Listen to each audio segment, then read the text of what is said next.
Hi, ഇന്നത്തെ നമ്മുടെ recipe kidney beans കൊണ്ടിട്ടുള്ള ഒരു മെഴുക്കുപുരട്ടിയുടെ റെസിപ്പിയാണ്. ചാനൽ ആദ്യമായി കാണുന്നവരാണെങ്കിൽ സബ്സ്ക്രൈബ് ചെയ്യാനും റൈറ്റ് സൈഡിൽ കാണുന്ന ബെൽ ബട്ടൺ ഒന്ന് പ്രസ് ചെയ്തതിന് ശേഷം ഓൾ എന്നുള്ള ഓപ്ഷൻ കൊടുക്കാനും മറക്കരുതേ. അപ്പോൾ നമ്മളിതാ 1 കപ്പ് ബീൻസ് എടുത്തിട്ടുണ്ട്. അത് നമ്മൾ 1 മണിക്കൂർ വെള്ളത്തിലിട്ടൊന്ന് കുതിർത്തിയതിന് ശേഷം നന്നായിട്ട് വാഷ് ചെയ്തിട്ട് കുക്കറിലേക്ക് ഇട്ട് കൊടുക്കാം. അതിൻ്റെ കുറച്ച് മുകളിൽ നിൽക്കുന്ന രീതിയിൽ നമ്മൾ വെള്ളവും ഒഴിച്ചു കൊടുത്തിട്ടുണ്ട്. ഇനി ഇതിലേക്ക് 1 ടീസ്പൂൺ അളവിൽ ഉപ്പ് കൂടെ ചേർത്ത് കൊടുക്കാം. ഉപ്പ് കൂടെ ചേർത്തിട്ട് നമ്മൾ നല്ലതുപോലെ ഇതൊന്ന് ജസ്റ്റ് ഒന്ന് ഇളക്കിയതിന് ശേഷം നമുക്കൊന്ന് അടച്ച് വെച്ചിട്ട് നന്നായിട്ടൊന്ന് വെന്ത് വരുന്നത് വരെ വെയിറ്റ് ചെയ്യാം. അപ്പോൾ ആ ഒരു സമയത്ത് ഒന്ന് വെന്ത് വരട്ടെ. നമ്മളിതൊരു സവോള ഒന്ന് ചോപ്പ് ചെയ്തിട്ട് എടുക്കുന്നുണ്ട്. അല്ലെങ്കിൽ നല്ല പൊടിയായിട്ട് അരിഞ്ഞെടുത്താലും മതി. അപ്പോൾ നമ്മുടെ പയറൊക്കെ ഇപ്പം നല്ലതുപോലെ വെന്ത് വന്നിട്ടുണ്ട്.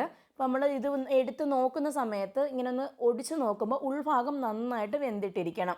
അല്ലാതെ പയർ നമ്മൾ ഒരുപാട് വേവിച്ചിട്ട് ഉടച്ചെടുക്കരുത്. അപ്പോൾ നമ്മൾ ആ പയറിൻ്റെ ആ ഗുണങ്ങൾ ഒരുപാട് നഷ്ടപ്പെട്ടു പോകും. ഇനി കുറച്ച് വെള്ളം ഉണ്ടല്ലോ, അത് നമ്മളൊന്ന് വറ്റിച്ചെടുക്കണമേ. അപ്പോൾ നമ്മൾ അത് വറ്റിച്ചിട്ട് അവിടെ മാറ്റി വെക്കുക. ഇനി ഒരു പാൻ വെച്ചിട്ട് കുറച്ച് വെളിച്ചെണ്ണ ഒഴിച്ച് കൊടുക്കുക. അതിലേക്ക് ഒരല്പം നമ്മൾ അരിഞ്ഞ് വെച്ചിരിക്കുന്ന സവോള ചേർത്ത് കൊടുത്തു. ഇനി കുറച്ച് കറിവേപ്പില ചേർത്ത് കൊടുത്തു. നിങ്ങളുടെ ഇഷ്ടത്തിനനുസരിച്ചിട്ട് ചേർത്ത് കൊടുക്കാം. പിന്നെ നമ്മൾ ചേർത്ത് കൊടുക്കുന്നത് 1 ടീസ്പൂൺ അളവിൽ വെളുത്തുള്ളിയാണ്. ഈ പയർ, പരിപ്പ് അങ്ങനെയുള്ള സാധനങ്ങളൊക്കെ നമ്മൾ മെഴുക്ക് പുരട്ടിയോ കറിവെക്കുകയൊക്കെ ചെയ്യുമ്പോൾ അതിനകത്തേക്ക് ഒരു ഇച്ചിരി വെളുത്തുള്ളി ചേർക്കുന്നത് നല്ലതാണ്. കാരണം ഗ്യാസിൻ്റെ പ്രശ്നങ്ങളൊന്നും വരാതിരിക്കാൻ വേണ്ടിയിട്ടാണ് ഇങ്ങനെ ചേർത്ത് കൊടുക്കുന്നത്. പിന്നെ ഒരു 2 ടീസ്പൂൺ അളവിൽ നമ്മൾ ചതച്ച മുളകും കൂടെ ചേർത്ത് കൊടുക്കുന്നുണ്ട്. നിങ്ങളുടെ എരിവിനനുസരിച്ചിട്ട് ഇതിൻ്റെ അളവിനകത്തൊക്കെ വ്യത്യാസം വരുത്താം കേട്ടോ. ഇനി ഇതെല്ലാം നല്ലതുപോലെ ഒന്ന് യോജിപ്പിച്ചെടുത്തതിന് ശേഷം നല്ല ഗോൾഡൻ ബ്രൗൺ കളർ ആകുന്നത് വരെ ആക്കിയെടുക്കണം.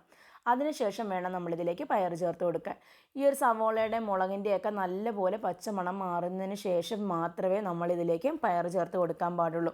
അല്ലെങ്കിൽ ആ വെളുത്തുള്ളിയൊക്കെ മൂക്കാതെയാണെന്നുണ്ടെങ്കിൽ അതിൻ്റെയൊക്കെ ആ ഒരു പച്ചമണം മുമ്പിൽ നിൽക്കും. അപ്പോൾ നമുക്ക് കഴിക്കാൻ ഭയങ്കരമായിട്ടൊരു ബുദ്ധിമുട്ടുണ്ടാകും. അപ്പോൾ ഇത് ആദ്യമായിട്ട് ഈ ഒരു പയർ കഴിക്കുന്നവർക്കൊക്കെ ആണെന്നുണ്ടെങ്കിൽ നമ്മൾ ഇതിൻ്റെ വൻപയറിൻ്റെയോ ചെറുപയറിൻ്റെയോ ഒന്നും ഒരു ടേസ്റ്റ് അല്ലല്ലോ. എനിക്ക് നോർമൽ നല്ലൊരു വ്യത്യാസമായിട്ടാണ് ഫീൽ ചെയ്തത്. അപ്പം അതുപോലെയൊക്കെ ആണെന്നുണ്ടെങ്കിൽ കഴിക്കാൻ ഒരു ഇച്ചിരി ഇതായിരിക്കും. അപ്പോൾ നമ്മളിത് ഇതുപോലെയൊക്കെ ഒന്ന് ഒത്തിരി മസാലയും കാര്യങ്ങളും ഒന്നുമില്ലാതെ ഈ ഒരു രീതിയിൽ ചെയ്തെടുക്കുന്നതാണ് ഈ പയറിന് നല്ല ഗുണം കിട്ടുന്നതും അങ്ങനെ തന്നെയാണ്. നമുക്ക് കഴിക്കാനും നല്ല ടേസ്റ്റും ആയിരിക്കും. അപ്പോൾ അത് ഇത്രയേ ഉള്ളൂ. നമ്മളിതിനെ ഒരു പാത്രത്തിലേക്ക് മാറ്റിയിട്ടുണ്ട്.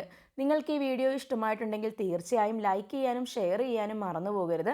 അതുപോലെ തന്നെ നിങ്ങളുടെ അഭിപ്രായങ്ങളും നിർദ്ദേശങ്ങളും നമുക്ക് കമൻറ്റ് ചെയ്യാനും മറക്കരുത്. അപ്പോൾ ഇൻഷാ അല്ലാഹ് നല്ല ഒരു വീഡിയോയുമായി നാളെ ഉച്ചയ്ക്ക് 3 മണിക്ക് കാണുന്നതായിരിക്കും. Thanks for watching.